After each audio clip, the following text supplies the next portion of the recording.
Salut, c'est Adou. Aujourd'hui, on passe en review la petite dernière de la gamme Takoun, la Glide 5.0 que je viens de recevoir. Tout de suite, déballage.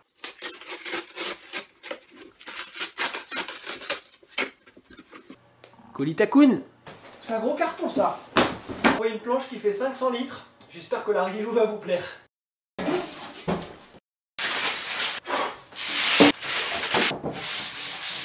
Glide 5.0, 65 litres. Un petit mot sur Takoun pour ceux qui viendraient d'arriver. On trouve chez Takoun des boards, des foils et des wings bien sûr. J'ai fait des reviews de ces différents matériels sur la chaîne. Il y a encore plein de choses à arriver. Je navigue aussi en ce moment en surfoil et en wing avec les différentes boards de la gamme Takoun. Pour trouver toutes les infos techniques, les specs, tous les détails et pouvoir rentrer en contact avec la marque sur leur chat, vous pouvez aller sur leur site internet. Il y a toutes les infos qui vont bien. Et c'est une marque qui ne vend qu'en ligne via son site internet. Alors dans les grandes lignes, cette planche, elle a un ratio assez élancé et elle va avoir, en tout cas elle est vendue comme ça, avec une bonne glisse au take-off en wingfoil. Donc elle va avoir une grosse glisse avec une carène qui reprend celle de la Trix et de la Coaster, mais avec un ratio un petit peu plus élancé. On va retrouver dans la gamme 3 tailles, puisqu'il y a la plus petite, celle que j'ai reçue en 65 litres, qui fait 5,0 pour 58 cm de large, la largeur en pouces plutôt c'est 23. On va avoir la 5.3 qui elle fait 80 litres pour 24,8 en largeur. Et on a une 5.6 qui est la plus grosse board de la gamme pour le moment, qui fait 95 litres pour une largeur de 26. Ces boards-là sont proposés à 999 €, c'est le tarif public au moment où je vous parle à la mi-juillet, courant juillet 2022. Et elles sont disponibles depuis peu en deux coloris, puisqu'au départ la Glide était bleue. Mais il y a aussi un coloris un peu rouge-orange, comme ce qui était proposé sur la Trix. Dans le package, tu vas retrouver évidemment la board. J'insiste toujours sur un point, Takoun, les boards sont livrées en direct.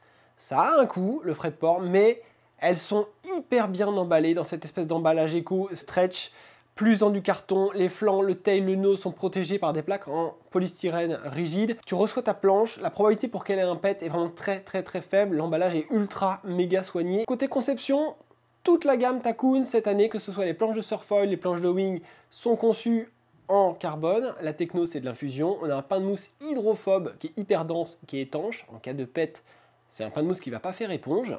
Le constat qu'on a fait en utilisant les planches de surfoil, la Slate, et en utilisant les autres planches comme la Comet que j'ai déjà passé en review, la SW2 cette année, c'est qu'il y a eu un gros gain de rigidité grâce à cette techno cette année. C'est clair et net, on est unanime là-dessus. Il y a un gros apport sur la rigidité de par l'évolution de la construction des boards cette année. Et dernier point, et pas des moindres, ces boards-là sont fabriqués au Portugal, ce qui est plutôt cool. On a des boards qui sont fabriqués, qui viennent d'Europe, et c'est cool. Elles ont un côté un peu semi-custom avec un finish qui va différer un petit peu d'un modèle à l'autre, et moi je trouve ça personnellement assez sympa. On va retrouver sur le pont ce gros monopode efficace, assez fin, feeling assez direct, pas trop d'épaisseur, strié, et on va retrouver des inserts de strap bien évidemment. On a un pont qui va être assez plat, légèrement concave sur l'arrière, mais c'est vraiment modéré. Et on a une planche qui globalement a une épaisseur assez homogène tout du long. Dans le paquet, j'ai oublié de te dire que cette board est livrée avec un jeu de strap droit à l'arrière, Y à l'avant avec la visserie et tout ce qui va bien. Sur la carène, on va retrouver une carène un peu atypique, c'est un triple concave. Alors le shaper, je précise que c'est toujours Bruno Maignan qui a bossé sur toute la gamme, qui déjà l'année dernière était sur le coup avec Takoun. Donc c'est lui qui nous fait des merveilles un peu sur les carènes. Et cette année, cette carène glisse extrêmement bien. Moi je l'ai testé sur la Coaster, j'ai été bluffé par le départ. C'est une carène qui a une super glisse, même sur des planches plus petites. Donc là, ils ont repris ce shape-là de carène qu'on trouve sur la Trix et la Coaster. Ils l'ont appliqué à la Glide, qui a en plus de ça une longueur un peu plus étirée, un ratio un peu plus élancé. Donc on a mis un petit peu tous les ingrédients dans la marmite, sur le papier en tout cas, pour faire une board qui va glisser super bien au take-off. Je ne vais pas m'éterniser sur le shape parce que c'est pas moi l'expert. Je vais juste te dire que le box est situé à 26,5 cm du sol lorsque tu places la planche à la verticale contre un mur, parce que je sais que certains aiment bien avoir cette info là par rapport aux foils et boards qu'ils utilisent déjà. Sur la balance, cette planche dans sa version 65 litres pour 5.0 sort à 5,6 kg sur ma balance qui pèse tout depuis toujours. Tout de suite, je te débriefe du test terrain.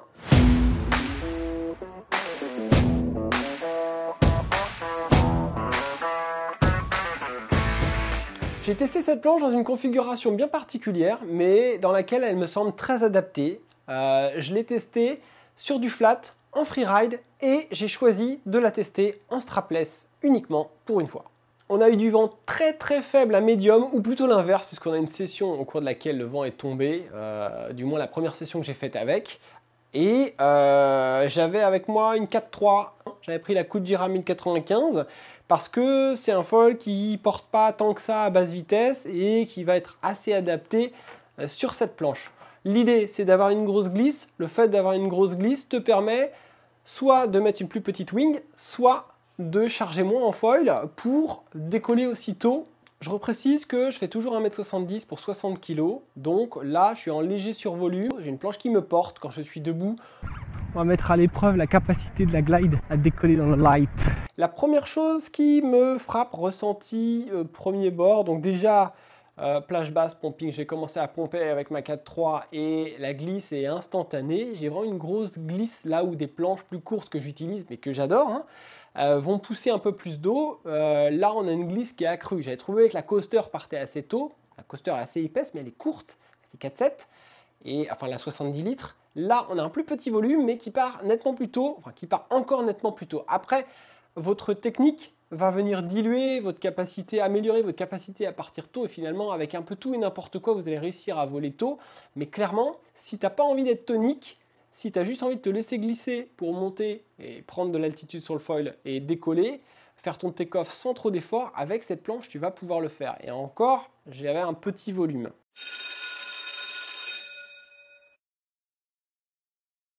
Hey, hey, hey.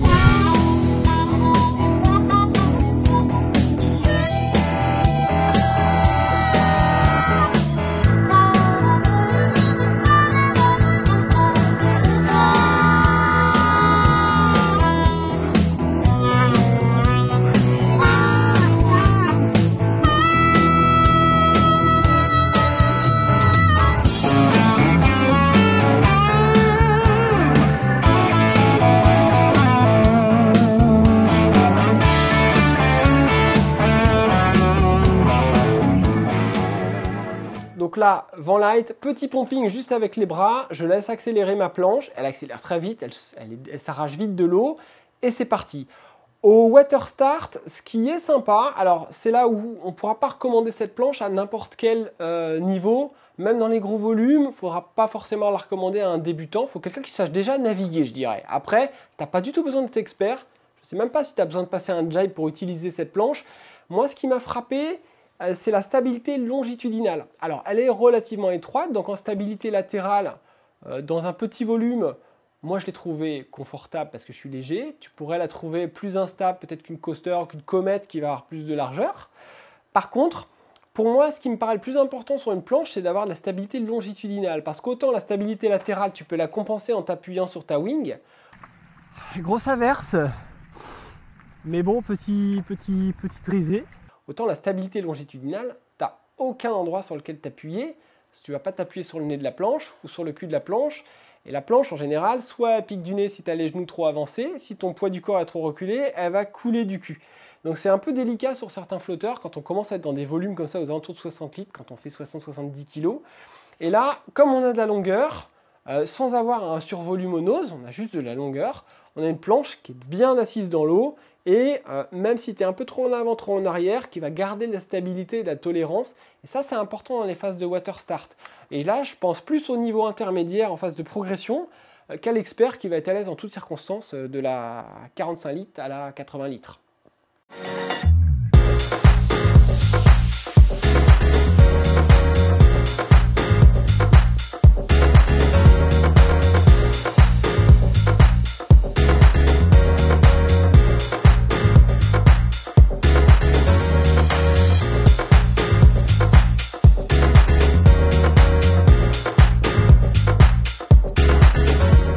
Donc de la stabilité dans les phases de manœuvre, de water start, démarrage, une super glisse quand on décolle, ça c'est clair et net. Bon, c'était un peu écrit quand on voit la tête de la planche, on s'en doute, Une fois en l'air, je retrouve le feeling propre au Takoon cette année. On sait qu'on a eu un gros gain de rigidité par rapport à l'année dernière.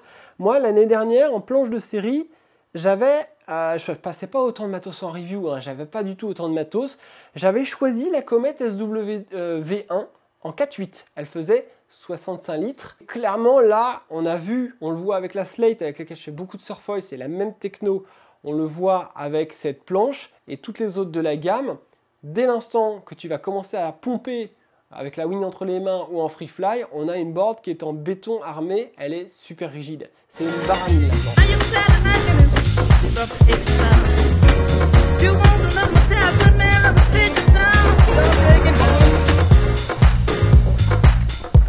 Pour moi, il n'y a jamais de planche trop rigide, ça ne peut pas vraiment nuire au confort.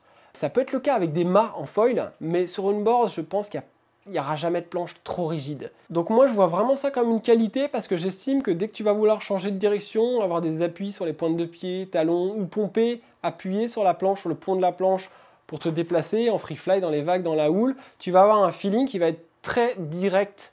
Ergonomie du pont, on a un pont qui est relativement plat. Ni convexe, ni concave. Et ça le fait bien. Le petit pad strié, très fin. On est en retransmission directe au niveau des pieds, entre les pieds et la structure même de la planche. Il n'y a pas une grosse moumoute qui va trop amortir les appuis et finalement qui va faire perdre un petit peu ce côté très direct que tu as quand tu appuies sur la planche pour changer de direction ou pour pomper. Donc ça, moi, j'aime bien. Je ne l'ai pas essayé strapper, mais pour moi, dans cet usage-là, j'avais vraiment envie de l'essayer comme ça. Je navigue beaucoup strapless depuis presque 1 an maintenant. J'alterne, mais là, j'avais envie de la tester comme ça. En freeride au taquet. Alors, c'est une planche qui va être sympa pour aller vite. Pourquoi? Je vais t'expliquer. C'est une planche qui est relativement étroite et lancée. Et qu'on le veuille ou non, l'impact de la prise au vent, quand tu remontes au vent, c'est encore plus fort. Et quand tu prends plus tu vas vite, plus ça a un impact. Si tu as une planche avec un eau super épais, et on le voit avec les gonflables, on perd un peu cette glisse dans l'air, ce côté un peu prise au vent, on commence à le ressentir avec des gros volumes et plus encore quand les flotteurs sont assez épais. Là, on a une planche qui est assez filée, assez lancée et ça va être intéressant de l'utiliser en mode speed aussi. Le fait de glisser vraiment fortement juste en pompant avec la wing, d'avoir une bonne glisse au démarrage sans faire trop d'efforts, ça te permet de descendre en taille de foil. Donc un foil sur une planche un peu plus ramassée que tu n'aurais peut-être pas pu utiliser dans 15 nœuds, là tu vas pouvoir le sortir. Moi, ma 750 Kujira, là, dans à peine 15 nœuds, je vais pouvoir la sortir en 4 mètres. Je suis toujours en 4 mètres, alors qu'il faut plutôt 15-20 nœuds pour pouvoir commencer à la sortir en m'énervant un peu lorsque je suis sur des planches un petit peu plus classiques, avec un shape plus ramassé. Dans les surf carving, alors c'est une planche qui est élancée parce qu'elle est relativement étroite, mais en réalité 5,0 pour 65 litres, c'est pas si énorme que ça. J'avais testé l'année dernière une planche qui faisait 5,2 pour 65 litres, et moi personnellement, c'est mon cas, mais j'aime bien avoir des planches un petit peu plus compactes, parce que je trouve que c'est plus agréable une fois que tu es en l'air, même si tu pars un peu plus tard. Donc dans mon usage, je vais préférer avoir des planches un petit peu plus courtes. Je préfère peut-être prendre plutôt la Coaster en vague ou la Trix s'il y a un peu d'air parce qu'il faut quand même du vent. Elle fait 54 litres au plus gros. Mais par contre, moi je fais beaucoup de subfoil. J'ai un custom qui fait 5,6 pour 22,5. C'est assez étroit. Et je dis qu'avec cette board, quand je fais du foil dans les vagues, dans les petites vagues, j'ai une conduite un peu longboard foiling qui est assez sympa. Là, on n'est pas rendu jusque là, mais on s'en rapproche un petit peu plus. Tu vas avoir un engin qui va être avec un peu plus de longueur de nose devant, un petit peu plus d'inertie. Donc moi je vais préférer la vivacité d'une planche un petit peu plus courte dans ce domaine spécifique. Après il y a un autre point qu'il faut vraiment prendre en considération, c'est que si tu fais de la vague, des fois tu vas tomber, tu peux te retrouver dans des situations critiques où il faut repartir vite. Donc il faut une planche qui va être stable et dans le sens de la longueur, dans le sens longitudinal avec la glide, tu auras une bonne stabilité, même si en latéral c'est un peu plus précaire, mais surtout tu vas pouvoir redécoller assez vite parce qu'elle va glisser vite. En 3 coups de pumping, tu vas pouvoir te remettre en l'air et t'échapper si tu as besoin de t'échapper parce qu'il y a une mémère qui va te péter sur le coin de la ganache. Donc ça, c'est plutôt un atout. Tout est histoire de compromis par rapport à ton usage et ta pratique. C'est sûr qu'il y a un gap énorme entre une Comet SW-V2 qui va faire 4,6 pour 60 litres et cette 65 litres qui monte à 5,0 mais avec une largeur beaucoup plus ramassée. Voilà, je pompe.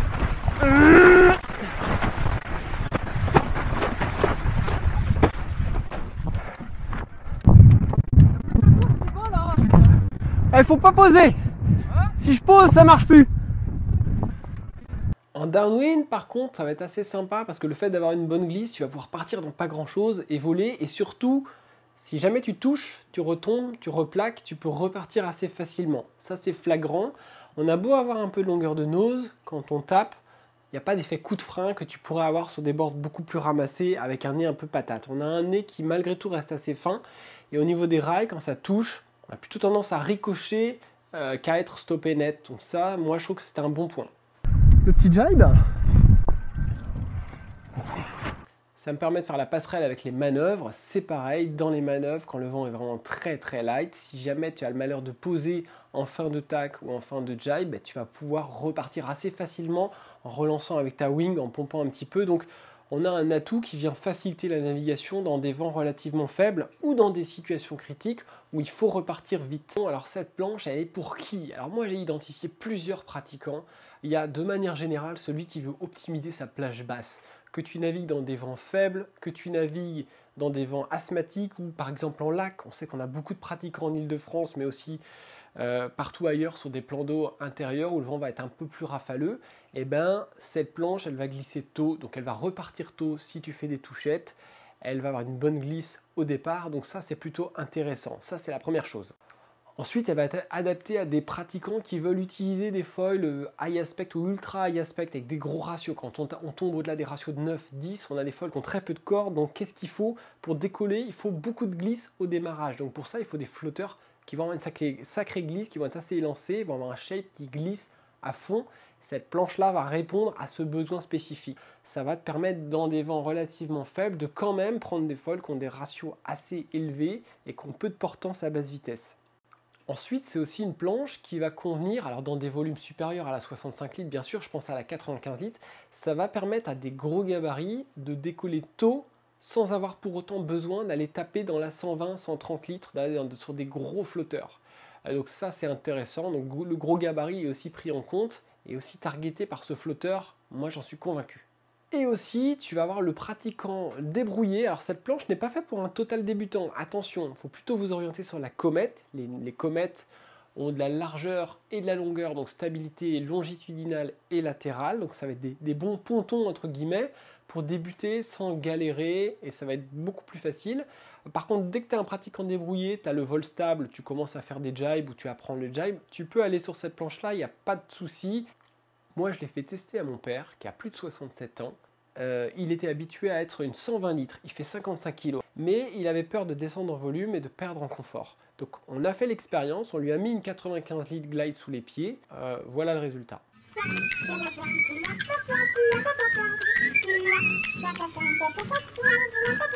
Là, 68 ans dans un mois, crevette une crevette d'un mètre 68, 54, 55 kilos. Je fais de la planche depuis le début des années 80. Et puis après, je suis passé à la planche de foil, en wing foil, ouais. Et puis, je suis venu à la wing, voilà. Et je navigue presque toute l'année, mais gentiment, l'âge arrivant, je fais ça à ma mesure et en fonction de mes capacités, quoi. J'étais tellement à l'aise sur la 120 litres, j'étais un petit peu réticent à prendre une planche plus petite en volume. Et en fait, l'adaptation sur la 95 litres, là, s'est faite très rapidement. C'est-à-dire qu'on garde quand même une longueur, ce qui fait que ça ne bouchonne pas sur l'eau. Si donc le vent chute et qu'il faut revenir sans décoller, on arrive à revenir au bord sans être en galère, même quand il y a du clapot. Donc ça c'est pas mal.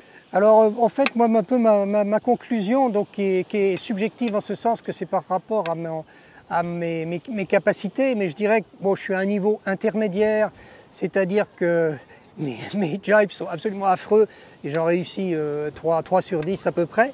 Donc je pense qu'avec ce volume-là, c'est très bien compte tenu de mon niveau technique et de mon style de navigation, et que l'étape suivante pour moi, c'est de m'améliorer techniquement.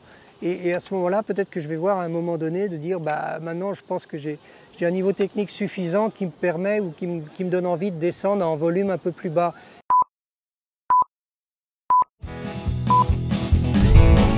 Allez la couille!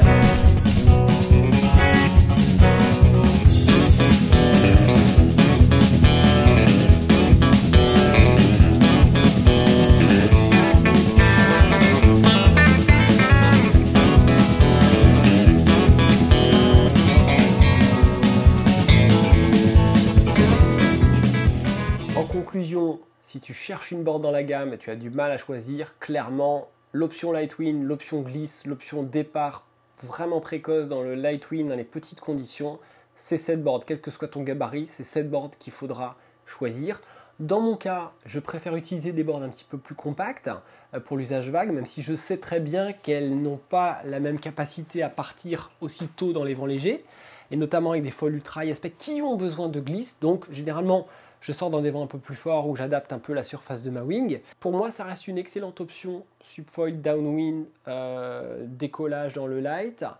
Après, si je devais pinailler, on aimerait presque avoir une board un peu plus légère sur la balance. Mais je sais que j'ai un raisonnement un peu biaisé parce que je navigue aussi beaucoup avec des customs qui vont aller gratter 1 kg, mais qui en contrepartie vont être plus fragiles à l'impact. On a quand même là une rigidité qui est assez unique, donc on a de la solidité, on a de la rigidité, on ne peut pas tout vouloir. On ne peut pas avoir un poids de custom sur la balance, c'est juste pas possible, j'en ai bien conscience. Je voulais remercier Takoun pour la mise à dispo du matos. On commence à avoir une super gamme chez la marque. Il y en a pour tous les goûts, les freestylers, les gros gabarits, les légers, les avancés, les débrouillés, les débutants.